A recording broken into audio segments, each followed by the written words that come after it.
જાડેશ્વર સ્થિત જે.બી. મોદી વિદ્યાલયમાં આજ રોજ ગણતંત્ર દિવસની ઉજવણી અત્યંત જોશ અને ઉત્સાહભેર કરવામાં આવી, જે અત્યંત સ્કૂલના કરોડરજ્જુ સમાન માનનીય ટ્રસ્ટી શ્રીમતી નિકીબેન મહેતાની ઉપસ્થિતિએ વિદ્યાર્થીઓના ઉત્સાહમાં અનેરો જોશ ભર્યો.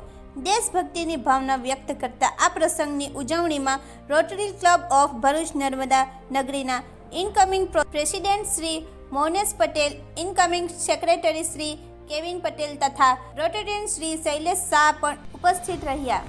આજના વિદ્યાર્થીઓ જ દેશનું ભવિષ્ય છે અને તેમના હાથમાં દેશના સુખદ ભાવિનું સુકાન છે.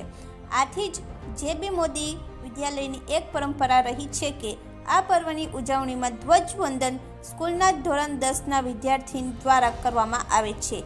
તેમજ સૌ પ્રથમ સ્કૂલની ધોરણ 10ની વિદ્યાર્થીની મૈત્રી ભટ્ટ દ્વારા ધ્વજારોહણ કરી રાષ્ટ્રધ્વજને સલામી આપવામાં આવી.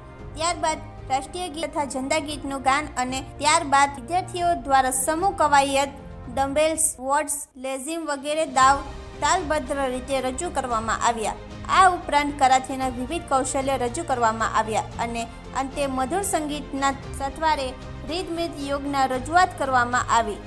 ધોરણ 6ની વિદ્યાર્થીની દિયા દવે દ્વારા સાયબર ક્રાઇમ વિશે માહિતી તથા તે અંગે જરૂરી જાગૃતિનો સંદેશ આપતી સ્પીચ તથા દેશપ્રેમ અને દેશભક્તિની ભાવના અને જોશ વડે સમગ્ર કાર્યક્રમ સફળ રીતે પૂર્ણ કરવામાં આવ્યો.